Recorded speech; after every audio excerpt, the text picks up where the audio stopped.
नमस्कार, SP news मराठीमध्ये आपले सर्वांचे स्वागत।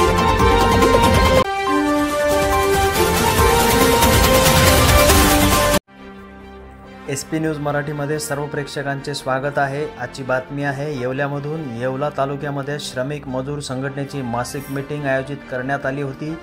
या मीटिंगमध्ये विविध मागण्यांवरती चर्चा करण्यात आली। तसेच येत्या हिवाळी अधिवेशनामध्ये आपण ज्या लोकप्रतिनिधींना आणि ज्या कॅबिनेट मंत्र्यांना निवेदन दिले त्या निवेदनाची माहिती सर्व बैठकीमध्ये सांगण्यात आली।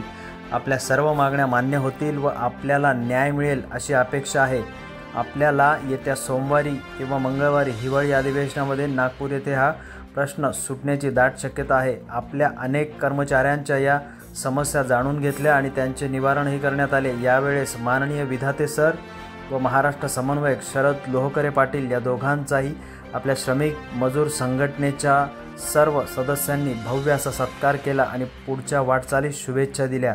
येवला तालुक्यामध्ये अतिशय प्रचंड उत्साहामध्ये श्रमिक मजूर संघटनेचे सर्व सदस्य व पदाधिकारी मोठ्या संख्येने उपस्थित होते। एसपी न्यूज मराठीसाठी येवला प्रतिनिधी किशोर पुणे।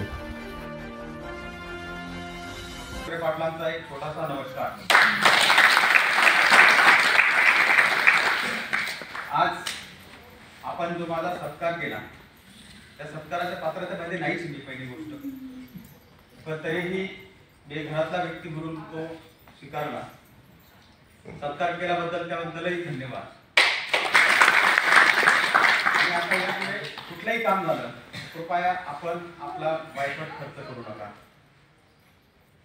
आपलं प्रेम हे माझ्यासाठी खूप महत्त्वाचं आहे की आपण 2,500 रुपये रोजाने काम करतात, आज साल घ्यायला गेलं तर 100 रुपये लागतात। म्हणून मी वारंवार सांगत असतो की खर्च कमी करा। माझा सत्कार अनमोल नाहीये, शेवट आपली लढत ही अनमोल आहे। आपल्याला येवल्यापासून तर थेट मंत्रालयापर्यंत लढायचं आहे। पैसा हा आपल्याला लागणारच आहे, पैसा आपल्याकडे काय उपलब्ध होणार नाही।